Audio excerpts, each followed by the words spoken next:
Well, a really interesting program that the Alberta Fish and Game Association has undertaken for the last number of years.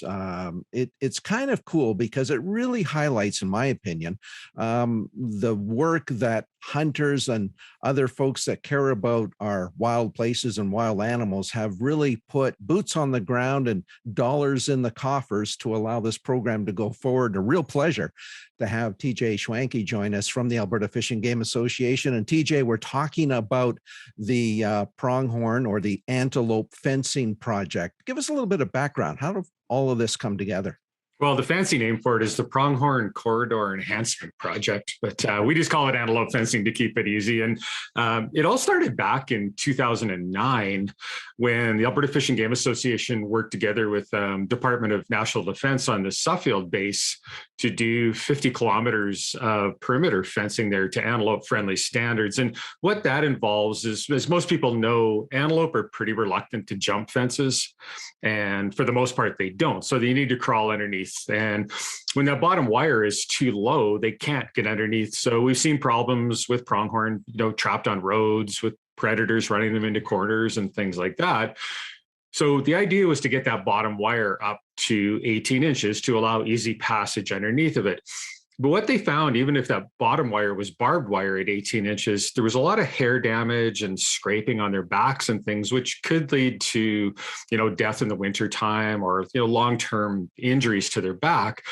So what we've done is replace that bottom wire with smooth wire and set it at 18 inches. So now rather than the pronghorn have to rely on established crossings, which maybe only every mile on a length of fence, they can literally cross anywhere. So began in 2009 as kind of a one-off project.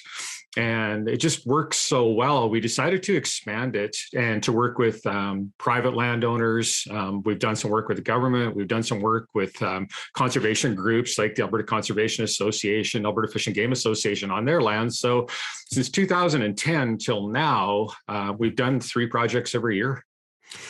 And how much in terms of kilometers of wire have you replaced to this point? Well, it's over 500 kilometers now. At the end of last year, it was 500, and we've done 2 projects this year. So we're kicking up on 200 or 550 kilometers of actual wire.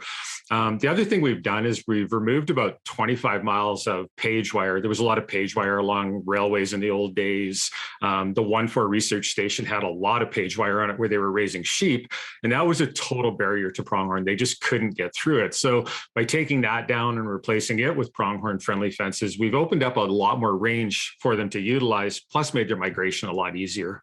So you use the word corridor. So maybe give us a little more explanation on that. Obviously, you're not going across the entire province and replacing bottom strands. So is there a sort of a mileage or a route that these animals are taking? And I guess if you looked at it from a percentage perspective, TJ, what kind of a percent have you managed to change, and what's left? Yeah, well, and I mean, as far as percentages go, I think it's just a drop in the bucket right now, but it's the old adage of how to eat an elephant. It's one piece at a time. And that's what we're doing with the fencing. But quite a few years ago, the Alberta Conservation Association radio collared a number of pronghorn and tracked their movements. And as we know, pronghorn do migrate from north to south and south to north in Alberta. And depending on the weather years and things like that, that migration can actually be pretty long. So there was a lot of barriers to that migration in there. Like we talked about, a lot of those fences where the wire was too low, some of those railways where we had page wire. So what we did is concentrated on those high migration areas. And those were the first areas we really looked at, and still the areas we concentrate the most on today, is just to make it easier for those pronghorn to move through. Now we're seeing a lot of secondary benefits, of course, other than just strictly that migration. Like I say, we've opened up entire pastures, tens of thousands of acres to pronghorn that could never use it before. It's helped with vehicle collisions. It allows the pronghorn to get off the road easier. And, there's definitely some anecdotal evidence that it helps with predators as well. Now that, if a coyote or a bobcat or something is chasing a pronghorn, they don't have to look for those established crossings. They can just duck under the fence anywhere. In terms of the relationship that you have built with landowners and getting them involved in this project, how has that gone? Oh, it's gone incredible. And the Alberta Conservation Association kind of does all the landowner contact. And a lot of the landowners we work with are already working through their multi-SAR program. So they've already established that commitment to conservation. And frankly, most landowners in Southern Alberta are very cognizant of pronghorn, really like them on their property. And if you look down there, most of the fences were built, any of the newer fences were built with pronghorn in mind, with that bottom wire higher. Now, unfortunately, they used barbed wire back then. So we're doing a lot of replacing of that. But the landowners, I mean, they're the key to this. And I mean, they graciously allow us on their property to do the projects. But I think there's been a real, coming together of hunters and landowners. When we're on there working hard on their property, ultimately for their benefit, there's a lot of appreciation. So, it's been a win-win, I think, for everyone involved.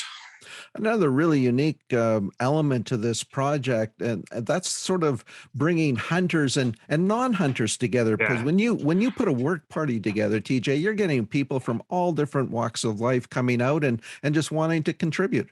Yeah, absolutely. And if you've got, a non-hunter and a hunter working side by side, sweating the exact same amount on a 35-degree day, that there's a real bond forms between there. It was kind of interesting when we first started. We had an artist collective out of Calgary come out and work for us, and I would say probably some of them had some anti-hunter tendencies, and just because they hadn't been educated, they weren't rude about it or anything. But and after the first year, there was a lot of collaboration between the hunters and the artist group, and that just kind of grew throughout it. So I think anytime you can get two kind of opposite groups working toward the same goal, there comes that real camaraderie and a real understanding. And I think, for the hunters, there was a bit of understanding what was in those people's minds and how we needed to portray ourselves better. I mean, we all know we do a good job at conservation and things like that, but we don't always portray that message well. And, I think that was one of the huge benefits out of it. Well, speaking of benefits, I mean, I guess this program does sort of highlight maybe a direction the AFGA is considering in the future, and that is opening the doors and providing a conduit for folks that may not be active anglers and hunters, but do care about what's happening on the land base. Oh, absolutely. And I think it's kind of one of the ultimate demonstrations of that. Any given project, probably 50% of our group is non-hunters and 50% would be hunters. And, it's the AFGA that has brought them all together and created this opportunity to do that. And that's really the AFGA's role in this project. I mean, the ACA has done all the science on it. They do the landowner contacts, and then we bring the volunteers together and actually do the boots on the ground work. And, to bring those two groups together, I don't know of many other projects that have really done that as successfully as this one has.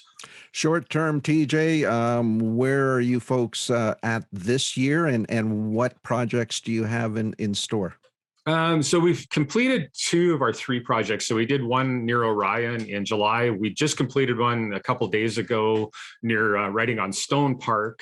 And I've got another one in September near Acadia Valley. So we try to do 3 projects a year. And with the challenges of COVID, we've had to reduce our group sizes a little bit, but we really haven't reduced our mileage much. Everybody's just kind of bared down and worked harder. So that's been the really good news. I know, talking to a few of the granting agencies that we've got our money from last year, probably 80% of the grants they gave out, none of the work got done just because of COVID. And we managed to get all 3 projects done last year, and we've got 2 done this year, and no reason the 3rd one won't get done either.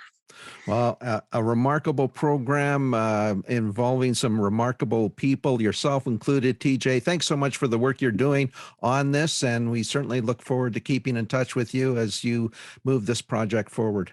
Yeah, thanks, Michael. And I mean, none of this would be possible without our volunteers. I'm the face of the project, but I'm the guy who probably does the least amount of work out there. It's our volunteers that get it all done. All right. We'll leave it there, TJ. Thanks so much. Thank you, Michael.